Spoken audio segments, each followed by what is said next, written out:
عما يتساءلون عن النبأ العظيم الذي هم فيه مختلفون كلا سيعلمون ثم كلا سيعلمون ألم نجعل الأرض مهادا والجبال أوتادا وخلقناكم أزواجا وجعلنا نومكم سباتا وجعلنا الليل لباسا وجعلنا النهار معاشا وبنينا فوقكم سبعا شدادا وجعلنا سراجا وهاجا وأنزلنا من المعصرات ماء ثجاجا لنخرج به حبا ونباتا وجنات ألفافا إن يوم الفصل كان ميقاتا يوم ينفخ في الصور فتأتون أفواجا وفتحت السماء فكانت أبوابا وسيرت الجبال فكانت سرابا إن جهنم كانت مرصادا للطاغين مآبا لابثين فيها أحقابا لا يذوقون فيها بردا ولا شرابا إلا حميما وغساقا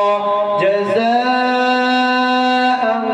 وفاقا إنهم كانوا لا يرجون حسابا وكذبوا بآياتنا كذابا وكل شيء أحصيناه كتابا فذوقوا فلن نزيدكم إلا عذابا إن للمتقين مفازا حدائق وأعنابا وكواعب أترابا وكأسا دهاقا لا يسمعون فيها لغوا ولا كذابا جزاء من ربك عطاء حسابا رب السماوات والأرض وما بينهما الرحمن لا يملكون منه خطابا يوم يقوم الروح والملائكة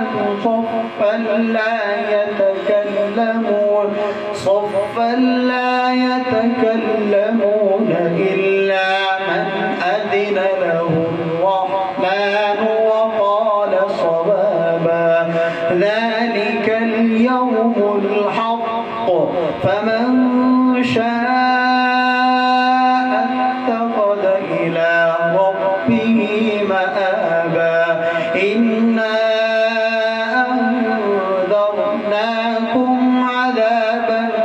قريبا يوم ينظر المرء ما قدمت يداه ويقول الكافر